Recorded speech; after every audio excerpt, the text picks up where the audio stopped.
Je te loue, mon Dieu. Bonsoir à tous et à toutes, je vous bénis tous dans le précieux nom de notre Sauveur Jésus-Christ. Alléluia. Voilà, donc je sais que le confinement, il y a aussi du bon. C'est pas toujours facile, mais en même temps, on a la parole de Dieu.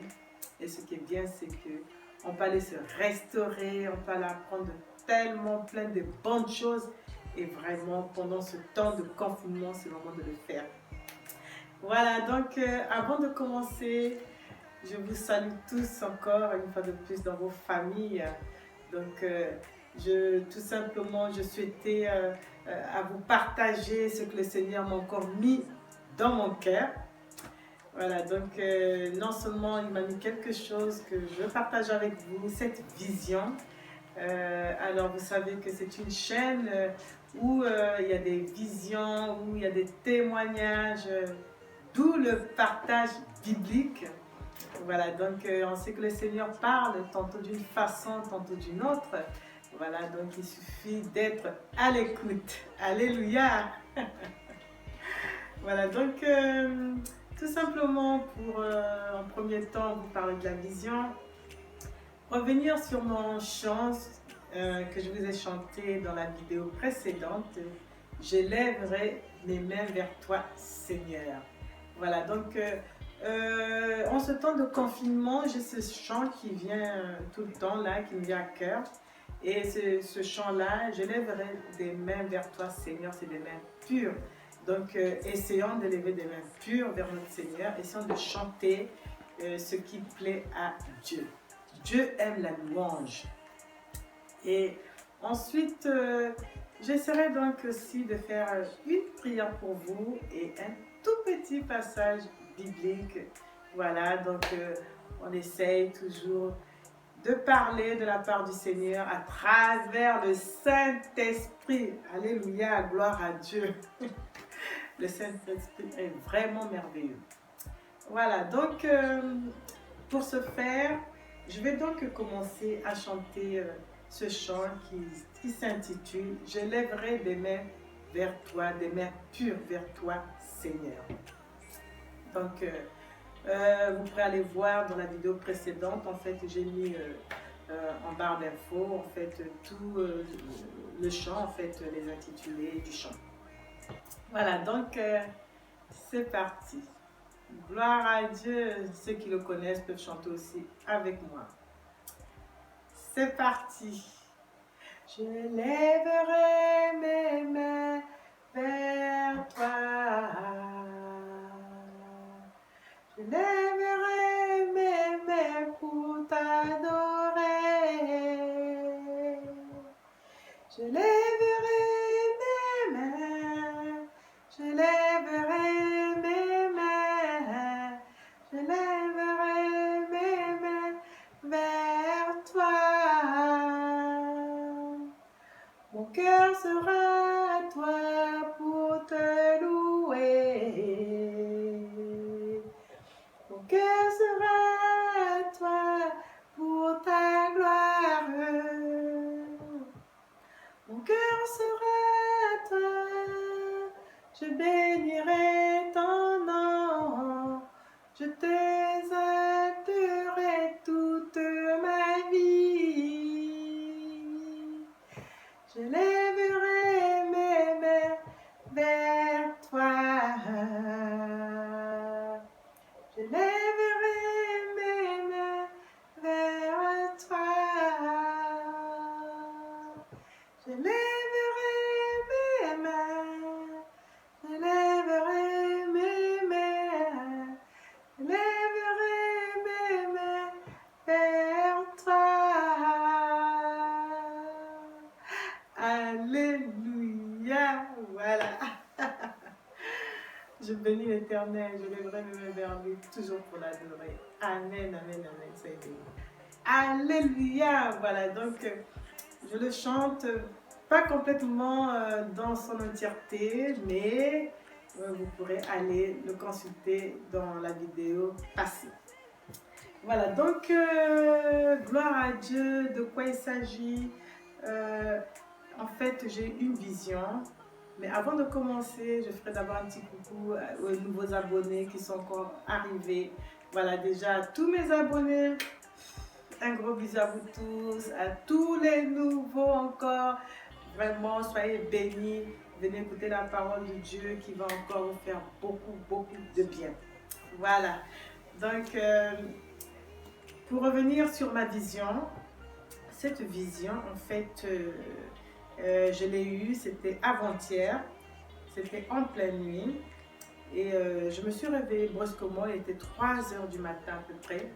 Et je me suis réveillée, après j'ai commencé à prier.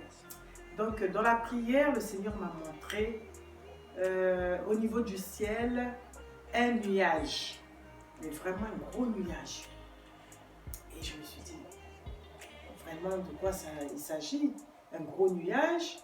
Bon, je sais que le ciel en général il y a des nuages, mais quand je prie, c'est rare de voir un gros nuage comme ça carrément s'introduire.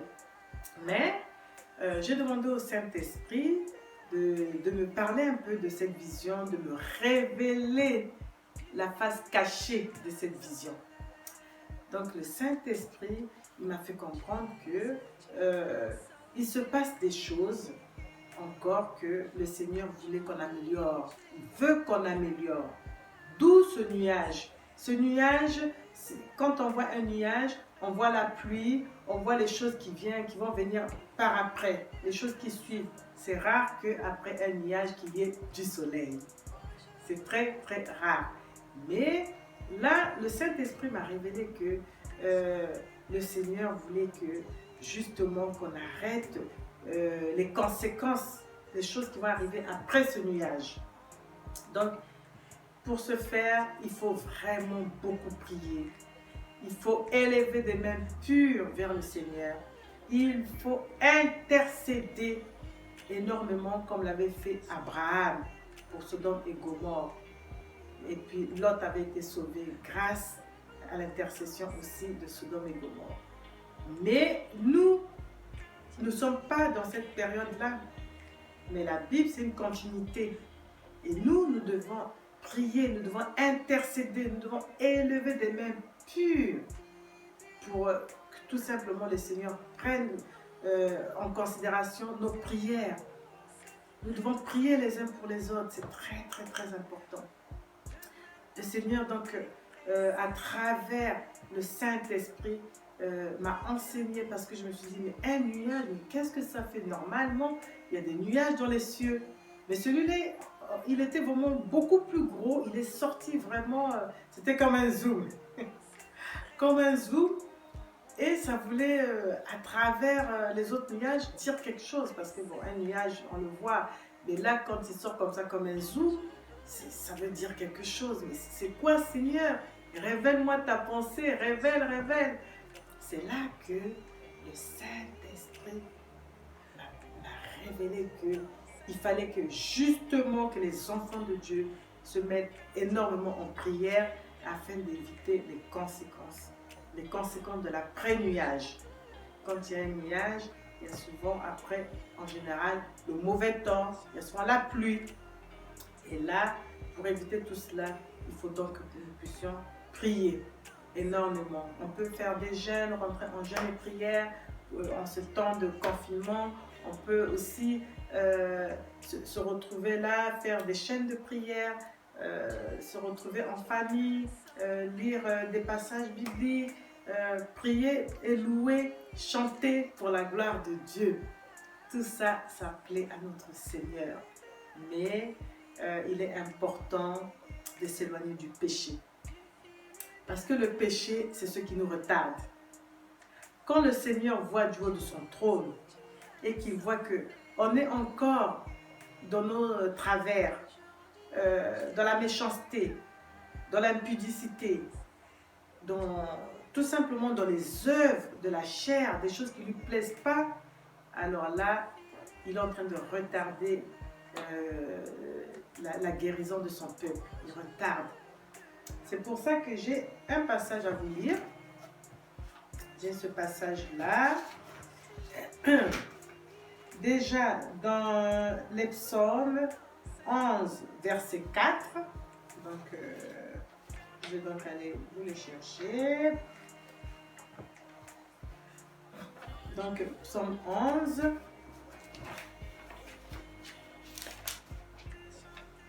Voilà, donc, psaume 11, verset 4. L'Éternel est dans son saint temple, l'Éternel a son trône dans le ciel. Ses yeux regardent, il examine les hommes. Donc l'Éternel, il nous regarde du haut de son trône. Il voit tout ce que l'on fait. On a parfois l'impression qu'en vie, on est seul. Ce que tu fais dans les lieux secrets, ce que tu fais dans ta chambre, parce que tu te dis que personne ne te voit, tu n'es pas seul. Tu n'es pas seul. Parce que le Seigneur voit tout ce qu'on fait. Il est du haut de son trône et il voit énormément. Et quand tu es dans le péché, il t'avertit aussi afin que tu te répandes. Et si tu ne veux pas te repentir, j'avais déjà un peu expliqué une fois ce que voulait dire le mot repentir dans une vidéo que j'avais faite avec ma fille. Si tu ne veux pas te repentir, déjà repentir c'est revenir en arrière, c'est-à-dire sur des bons sentiments et regretter ses péchés. Et si tu ne veux pas regretter tes péchés, si tu continues toujours dans des mauvaises voies, alors le Seigneur, il va toujours continuer à t'avertir. Et quand il voit que tu ne veux pas comprendre, alors là, il utilise les moyens les plus forts. Il utilise les moyens les plus forts. Voilà, donc il y a donc ça. Et en même temps, j'ai aussi dans... voilà, je l'avais noté. Voilà, dans Ésaïe, chapitre 57, versets 15 à 21, la promesse de paix et de guérison. Donc, voilà, donc c'est ça. Alors, donc, dans Ésaïe, comme je veux donc vous le redire, Ésaïe 57, versets 15 à 21. Je vais donc vous les lire. Le Seigneur, à travers sa parole, dit ceci. La promesse de paix et de guérison. On dirait alors, préparez, préparez, dégagez un chemin. Enlevez tout obstacle du chemin de mon peuple. Donc, on doit enlever tout obstacle, tout ce qui fait de sorte que vraiment le Seigneur ne vienne pas siéger en maître. Cette maladie qui est le virus corona, c'est une maladie que si aujourd'hui vous vous adonnez entièrement au Seigneur, je reste persuadée que le Seigneur, il va vous guérir. S'il y a des malades dans vos familles, il y a des malades qui continuent un peu tout autour, je reste persuadée que le Seigneur fera quelque chose. Alléluia! Alléluia! Parce qu'on a un Dieu qui est le Dieu de guérison et il ne pourra pas laisser son peuple dans la tristesse ou dans la souffrance. Non, ça, je pense que notre Dieu est réel en fait. Alors, donc, excusez-moi. Enlevez tout obstacle du chemin de mon peuple. En effet, voici ce que dit le Très-Haut. Celui dont l'habitation est éternelle et le nom saint. Alléluia, nous prions un Dieu saint et son habitation qui est dans les cieux restera éternelle. De génération en génération, le Seigneur, il va subsister éternellement. Et j'avais aussi, en me levant, c'était hier, j'avais aussi eu un chant en me levant. Hein, toute langue confessera, tout genou fléchira que Jésus est Seigneur. Voilà, donc même ceux qui se montrent vraiment très, très, très récalcitrants, qui se montrent très, qui ont des cœurs endurcis vers le Seigneur, je viens vers vous pour vous dire que le Seigneur gagnera toujours. Le Seigneur aura toujours le dernier mot. Parce que Dieu est sur son trône, il siège, il voit toutes choses. C'est lui qui a créé le ciel et la terre par sa parole. C'est lui qui vous a créé, vous et moi. Donc, si vous voulez vraiment jouer au dur vis-à-vis du Seigneur, n'oubliez pas que le Seigneur aura toujours le dernier mot parce que toute langue confessera que Jésus-Christ est Seigneur. Tout genou fléchira. Alléluia. Donc le mieux, c'est de, comment dirais-je, c'est de racheter le temps. Il faut racheter le temps. Alléluia, gloire à Dieu. Rachetons tous le temps. Moi aussi. Parce que par moment, je me dis qu'il y a encore des choses à faire. Donc, j'essaie aussi, moi de mon côté, à racheter le temps aussi. Amen, amen. En effet, voici ce que dit le Très-Haut, celui dont l'habitation est éternelle et le nom saint. J'habite dans les hauteurs et la sainteté. Mais je suis aussi avec l'homme brisé et abattu, afin de redonner vie à l'esprit abattu. Donc Dieu est avec nous, nous qui sommes actuellement dans cette situation de confinement, de maladie, de ci, de ça. Dieu est avec nous, il voit comment est-ce que certains ont un esprit abattu. Mais nous ne sommes pas seuls. Dieu est avec nous à travers le Saint-Esprit aussi qui nous révèle plein de choses, comment faire pour nous en sortir. Il faut y croire par la foi. Or, la foi est une ferme assurance des choses que l'on espère et une démonstration que l'on ne voit pas. Voilà, donc ça, il faut le retenir par cœur. Alors, donc, ici, pour continuer, voilà, donc j'habite dans les hauteurs et la sainteté, mais je suis aussi avec l'homme brisé et abattu afin de redonner vie à l'esprit abattu. Alléluia! Afin de redonner vie au cœur brisé. Ça, c'est trop bien. Non, je ne veux pas lancer éternellement, excusez-moi, des accusations. Je ne veux pas m'irriter indéfiniment, car il est trop faible devant moi, l'esprit, le souffle des êtres que j'ai moi-même fait. Donc, le Seigneur ne veut pas, il en a en horreur de s'irriter contre l'être qu'il a créé. C'est pas son but. Il aime sa créature et sa création. Mais le problème, c'est que nous, on passe toujours à côté, on désobéit, on ne veut pas forcément faire la volonté du Père. Donc vraiment, je vous encourage, ainsi que moi-même, à continuer vraiment à chercher, vraiment à plaire à notre Dieu. Tous les jours, on se dit, mais qu'est-ce que je peux faire qui va plaire à mon Seigneur? Et aller dans la Bible, aller dans sa parole, le consulter quand il y a quelque chose, parce que c'est lui qui nous éclaire, c'est lui qui nous enseigne. C'est notre Dieu tout-puissant. Alléluia. Donc vraiment, je vous exhorte à aimer ce Dieu-là. Ce Dieu tout-puissant. Amen, amen. Voilà. C'est à cause de ces profits criminels que je me suis irrité et que je l'ai frappé. Je me suis caché dans mon indignation et le rebelle a suivi le chemin que lui indiquait mon cœur. J'ai vu sa conduite, mais je le guérirai. Oh là là. Donc vous voyez, quand le rebelle, lui qui était à l'opposé, il vient à Dieu. Que fait Dieu? Dieu le considère et il le guérit.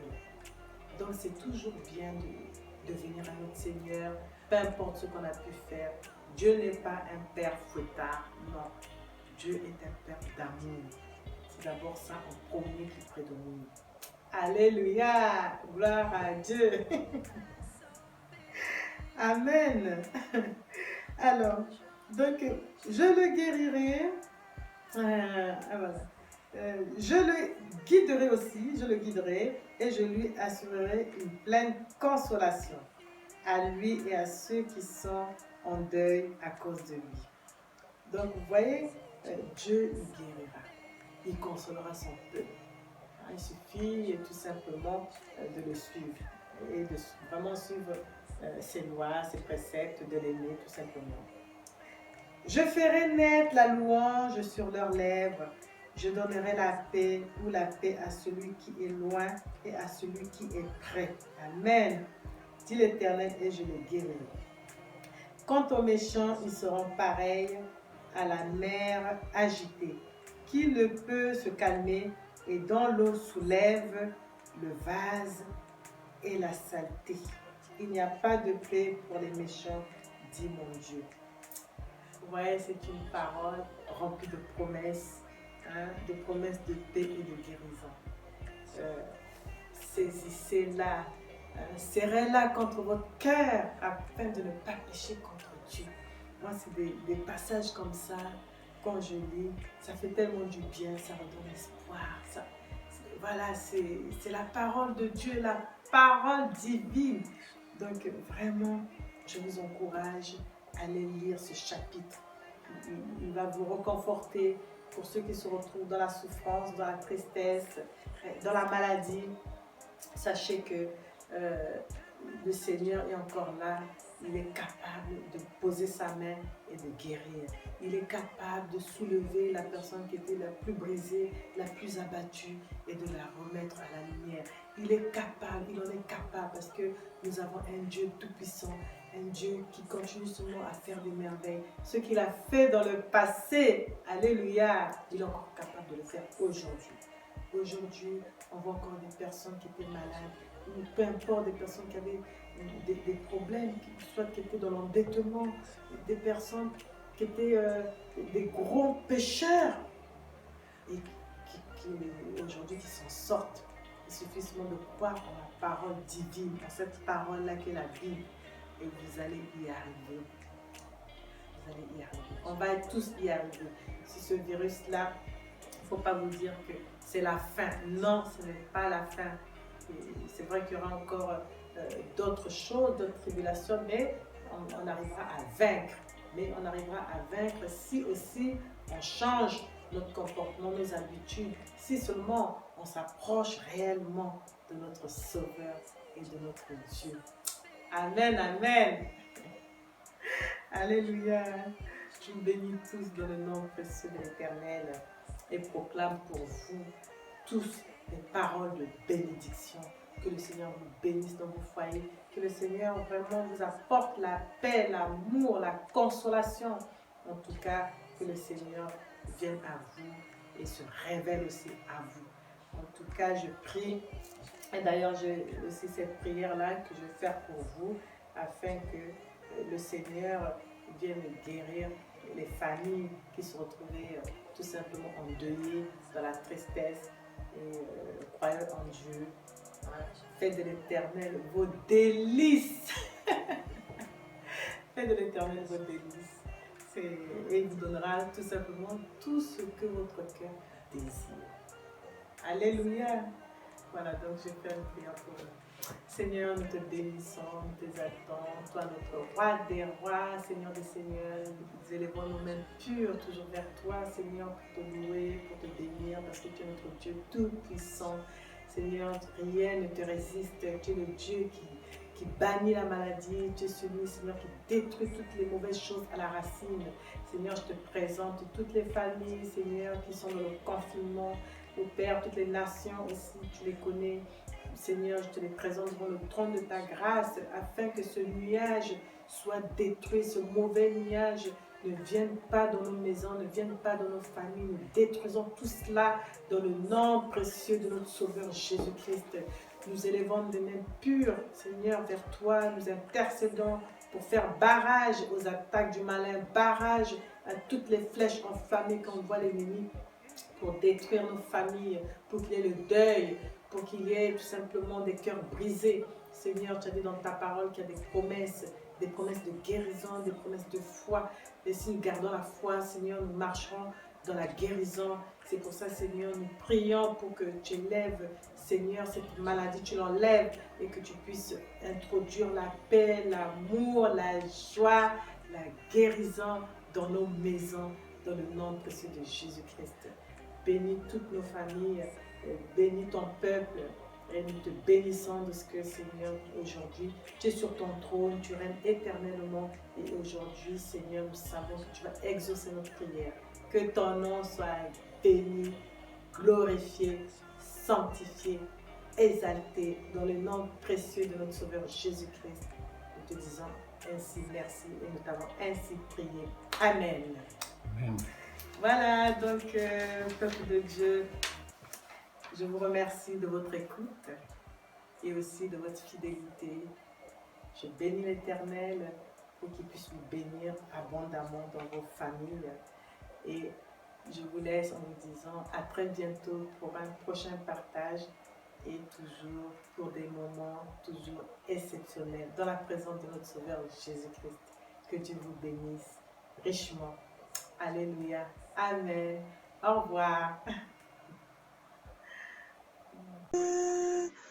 Tu as fait de moi ce que je suis.